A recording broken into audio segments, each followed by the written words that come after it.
বাংলাদেশের ইতিহাসে অন্যতম আলোচিত বিচারপতি হচ্ছেন AHM শামসুদ্দিন চৌধুরী মানিক। সুপ্রিম কোর্টের আপিল বিভাগের বিচারপতি থাকাকালে তার নানা কর্মকাণ্ড আলোচনার জন্ম দিয়েছে। এমনকি 2015 সালে অবসরে যাওয়ার পরও আলোচিত ছিলেন বিচারপতি মানিক। জামায়াতে ইসলামীর নায়েবে আমির দেলোয়ার হোসেন সাঈদীর আপিলের রায়ের বেঞ্চেও তিনি ছিলেন অনন্য।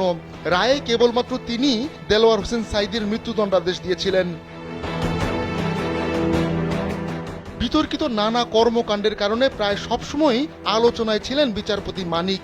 অবসরে যাওয়ার পরও 161টি মামলায় রায় লেখা বাকি ছিল তার। এ নিয়ে তৎকালীন প্রধান বিচারপতি SK সিনহার সঙ্গে দ্বন্দ্বে জড়ান মানিক। বিগত আওয়ামী লীগ সরকারের হয়ে বিভিন্ন সময়ে বেশ কিছু মামলায় বিতর্কিত রায় দেন তিনি।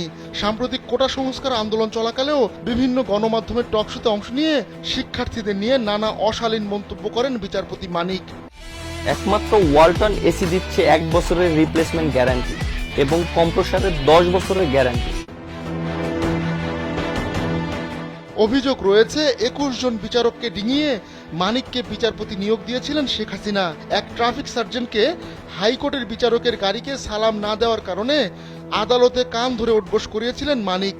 সেই প্রেক্ষাপটে পুলিশের তৎকালীন মহাপরিদর্শক শহীদুল হক বলেছিলেন, ট্রাফিক পুলিশ কাউকে অভিবাদন জানাতে বাধ্য নয়। পরে শহীদুল হকের বিরুদ্ধে আদালত অবমাননা রুল জারি করা হয়, যা তাকে আইন অনুসারে সক্রিয়ভাবে মহাপরিদর্শকের পদ থেকে সরিয়ে দেয়। পরে রাষ্ট্রপতির ক্ষমার কারণে শহীদুল হক চাকরি ফিরে পান। এছাড়া বিমানে ইকোনমি ক্লাসের টিকিট কিনে জোরপূর্বক বিজনেস ক্লাসের আসনে বসে লন্ডনে যাওয়ার মতো কীর্তি রয়েছে বিচারপতি মানিকের। তিনি লন্ডনে 32,000 পাউন্ড দিয়ে 3টি বাড়ি কিনেছেন। বাড়ি ছাড়াও লন্ডনে আরও সম্পত্তি আছে তার, কিন্তু সেই আয়ের উৎস প্রকাশ করেননি বিচারপতি মানিক। এমনকি ট্যাক্স রেকর্ডেও তা প্রকাশ করেননি তিনি।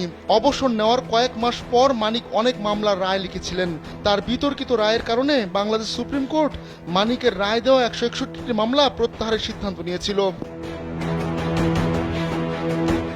দ্বৈত নাগরিকত্ব নিয়েও হাইকোর্ট এবং সুপ্রিম কোর্টে বিচার কাজ চালিয়ে গেছেন বিচারপতি মানিক। দেশের কোনো আইন কানুনের তোয়াক্কা করেননি তিনি।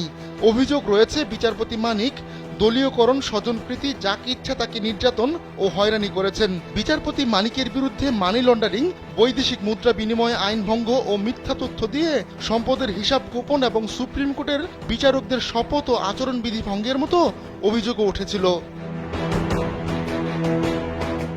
আহমদুল্লাহ শিকদার, কালবেলা ডেস্ক।